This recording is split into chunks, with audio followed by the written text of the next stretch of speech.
Aubameyang. What about hearing from a Leeds United player? See how he's reflecting on the game. Here's Luke Ayling.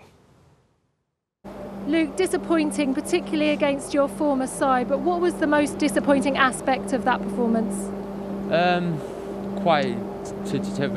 lot of things were poor. Then, the first half was nowhere near good enough. Then, our pressing weren't good enough. Our playing out from the back was nowhere near it. So yeah, then we got punished in the first half, and then to go in 3-0 down at a place like this, then you don't really give yourself a chance, and then come out in the second half and then go further behind, and then we give it a go and rally back. But then it's easy to play when you're 4-0 down. Calvin Phillips missing is clearly a big loss, and obviously saw you shifted into centre-back. It's fantastic to see you can adapt to any position, but how much of a factor do you think that was today? Look, then we don't know if that's a factor. Then we had to change a few players around, and we've got a few injuries at the minute, but that's where our squad comes into it, and a few young lads have come in and done brilliantly. Then Niles come in the second half, then his Premier League debut here at a place like this and done absolutely brilliant. And so then it's a squad game, and yeah, then right now we've got a few injuries, but then it is what it is. One of the things we all love about Leeds is their never say die attitude, and at 4-2 down you were still fighting. How proud are you of that? Yeah, then we got back to 4-2, then we thought we might have a chance. There's probably still 25 minutes in then of the game left, but really then we never really created much after that. Then we gave it a go, but then you can't come to a place like this and be 4-0 down and expect to get anything from it. Okay, thank you very much for talking to us. Cheers, thank you. Many thanks to Addison Bender and, of course, Luke Ayling. What did you make of his comments there, Danny? Fair assessment on Leeds and their approach to the game? Yeah, I think it was honest, wasn't it? First half, they weren't the typical Leeds United that we've seen so many times before. And, I said, you can't afford to give too many teams in the Premier League even a 1-goal start, let alone a 3-4 goal start. You're never going to get back into it. And he's right, to come out and play when you're 3-4-0 down, the pressure's off. It sounds really bizarre, but it's easier to play 3-0 down, 4-0 down than it is maybe 1-0 down, because there's no jeopardy left in the game, and you can just go for it, and you can be expansive. So no, I think it's a very, very honest assessment.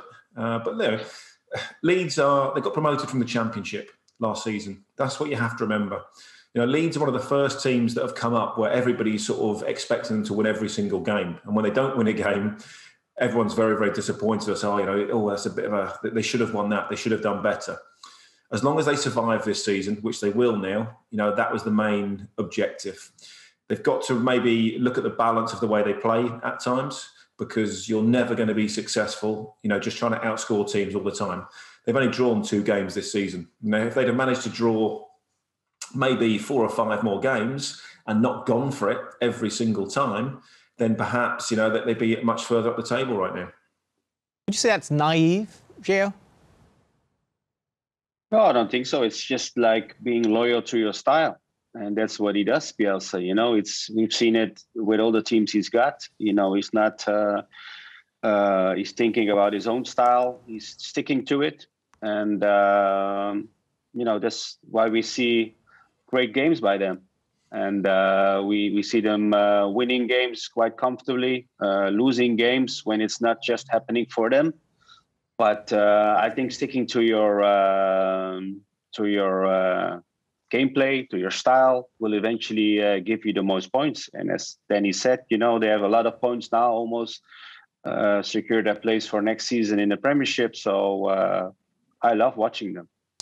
Oddly enough, do you think, Gio? Sorry, Adam. Do you think, Gio, that maybe with Bielsa, that's why he's maybe not been successful enough at other clubs to go on and win something? Because it is very much like we play this way. So there'll be some games will be absolutely amazing, but when you talk about getting to the end of the season, to win trophies, to the end of a competition, Europa League, Champions League, sometimes you need to just go. I think so. Yeah. Beat. I think it's you see the great managers nowadays. If you've seen it, for me, the best example is Pep.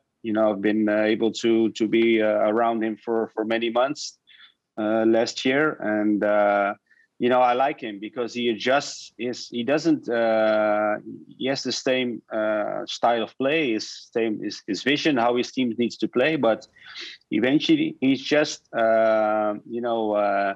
putting some different details in his style. He did it in Spain, he did it in Germany. Now he does the same at Manchester City. He's like evolving. Is an evolving thing. Making his team better and better, and sometimes adjust a little bit. But still, you can see a City team, if you see them play, no matter which system, you see the same style of play. And I think to be successful, you need to have that in the manager, but also in the team. I mean, he did have a little bit of success in Newell's Old Boys, took them to the Copa Libertadores final as well, and Vélez Sarsfields. But do you look up to him? Do you admire him, Gio? Because it seems like he's hit almost mythical status of the story of Pep Guardiola going to seek his advice before becoming a manager, sitting down with him and talking throughout the entire night. Almost every manager who's currently operating in the game speaks so highly of Bielsa.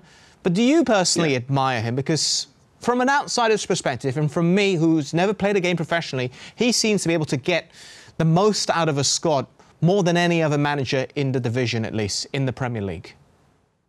You mean Bielsa? Yes.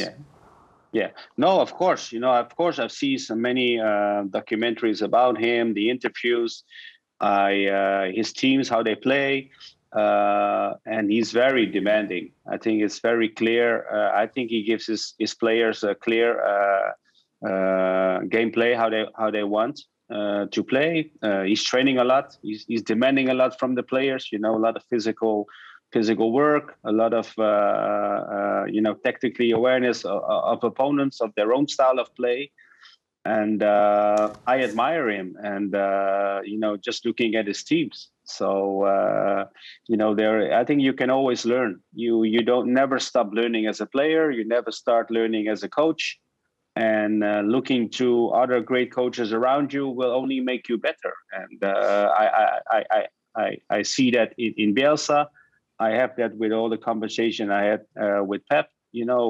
Just to see the way he works. And eventually, the most important thing as a coach is, and I learned that from the years, is to get your own philosophy. Never copy anyone. Don't copy Pep or don't copy Bielsa. Of course, you can see things you like, but eventually you have to create your own style of play, your own management, how you manage the players, how you manage the team. And I think that's the process we're all in as managers. Danny, the way he's able to effectively milk this squad for every bit of its worth, it's incredible. I'm sure, Gio, as a coach, as a manager, what Bielsa does, he is getting 150% out of those players. When you look at the quality of players in that squad, you look at if you match them up against Arsenal today, probably player for player, there's probably no player from the Leeds team that gets in the Arsenal squad.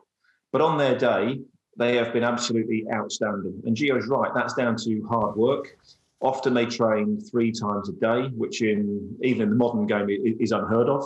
There would almost be a mutiny. There would be a revolt at most football clubs. You're getting players to come in, at 9 o'clock, at 2 o'clock, and then get them to come back at 7 o'clock in the evening. It's like, that's never going to happen. But he has that respect because of what he's done, and he gets results.